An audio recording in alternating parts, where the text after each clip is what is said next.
Il était une fois un troubadour qui s'appelait Alexandre. Celui-ci se trouvait éperdument amoureux. Et hélas, l'amour peut paraître bien compliqué parfois. Il aimait particulièrement une jeune lavandière à l'Orienta, et c'est à peine si elle le remarquait. Un beau jour, Alexandre décida d'aller à la rencontre de l'enchanteur Britannor. Sans aucune honte, il lui demanda « Pourriez-vous me préparer un philtre d'amour ?»« Un philtre d'amour ? Et pourquoi donc, mon garçon ?»« Je suis tombé éperdument amoureux d'une lavandière à l'Orienta. »« Et quel est son prénom ?»« Linessa. »« Oh, il m'est impossible de pouvoir t'aider, car je suis débordé de travail, » déclara Britannor. « Tout le monde me passe des commandes en même temps, alors que durant des mois, je n'ai rien eu à faire.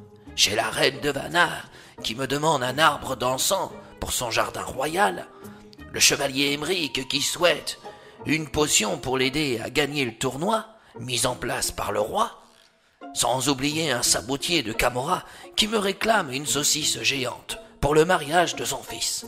Oh, je ne sais même pas par où commencer. » Alexandre était fort déçu. Britannor n'était pas dupe et s'en aperçut. C'est alors qu'il lui conseilla d'aller voir Adeline, une jeune fée débutante installée près du menhir des fées. En se rendant chez elle, Alexandre fit une heureuse. Enfin, une personne qui réclamait ses services. Elle attendait ça depuis tellement longtemps. Alors, quand il lui demanda ce qu'il désirait, Adeline réalisa qu'elle avait perdu la formule qu'il lui fallait. Rapidement, elle s'envola et se rendit chez l'enchanteur Britannor. En atterrissant, la jeune fille tomba brusquement sur la table de l'enchanteur. Elle fit tomber au sol de nombreuses fioles, y compris des ingrédients pour de futurs enchantements. « Oups, désolée, lâcha-t-elle. Je suis vraiment confuse. Je vais réparer tout ça. » D'un coup de baguette magique, elle remit tout en place, enfin, presque. Britannor perdit patience et ne la laissa nullement s'exprimer. Pourquoi ? Car il la mit aussitôt à la porte de son atelier. Déçue, la fée Adeline revint auprès d'Alexandre et déclara « Je suis vraiment navrée, mais je ne peux rien faire. J'ai oublié la formule et l'enchanteur Britannor ne souhaite pas m'aider. » Désespéré, le troubadour erra sur les sentiers à l'entrée du village de l'Orienta.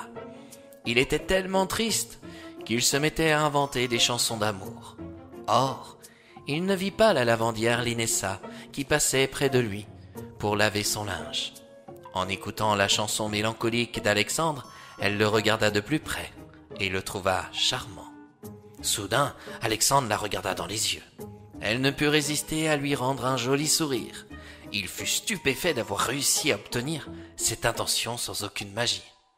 De son côté, Adeline reçut la visite de l'enchanteur Britannor quelques jours plus tard. Il n'avait pas l'air très content. « À cause de tes maladresses, le chevalier Émeric s'est transformé en saucisse géante. La reine de Vanna a remporté le tournoi. Quant au sabotier de Camorra, on l'a retrouvé perché sur un arbre d'encens. » Ne sachant pas où se mettre, la jeune fée baissa les yeux. Que pouvait-elle répondre à ça ? Cependant, après avoir désensorcelé tout le monde, tous m'ont affirmé qu'ils s'étaient beaucoup amusés. Il était plutôt original de voir une reine remporter un tournoi de chevalier, par exemple. C'est pourquoi je suis venu te voir, te présenter mes excuses et te proposer de t'associer avec moi. Un peu d'aide et de fantaisie ne me ferait pas de tort à ma rudesse d'enchanteur. Qu'en penses-tu ?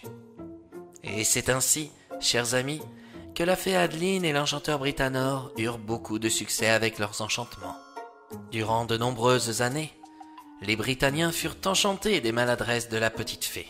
Pourtant, elle ne le faisait pas exprès. On retiendra simplement cette remarque de Britannor devant tout le royaume de Vanna qu'il prononça. Adeline la maladroite est souvent un peu gauche. Néanmoins, elle demeure charmante par ses maladresses, car une maladresse avouée humblement comme sienne ressemble parfois à une élégance.